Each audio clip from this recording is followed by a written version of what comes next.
ঐক্যবদ্ধ ভাবে আগামীতে লড়াই করবে ইনশাআল্লাহ, একত্রিত ভাবে লড়াই করবে। ইসলাম পন্থীদের মার্কা হবে একটা, বাক্স হবে একটা, যেখানে ইসলাম পন্থীর একা থাকবে অন্য কেউ থাকবে না। যদি এখানে হাত পাখা থাকে অন্য কোনো দল থাকবে না, অন্য জায়গায় অন্য মার্কা থাকলে সেই ইসলাম পন্থীদের অন্য কোনো মার্কা থাকবে না।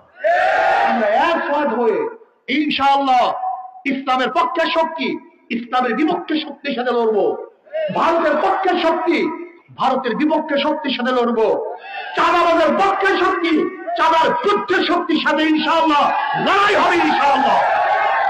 সেই লড়াই ইনশাআল্লাহ হক বিজয় হবে, ইসলাম বিজয় হবে ইনশাআল্লাহ। এই ভূখণ্ডকে যারা রক্ষা করতে চায় তারাই বিজয় হবে ইনশাআল্লাহ। পিয়ার পদ্ধতি নির্বাচন দিতে হবে, পিয়ার পদ্ধতি নির্বাচন দিতে হবে। পিয়ারের বাইরে বাংলাদেশের জনগণ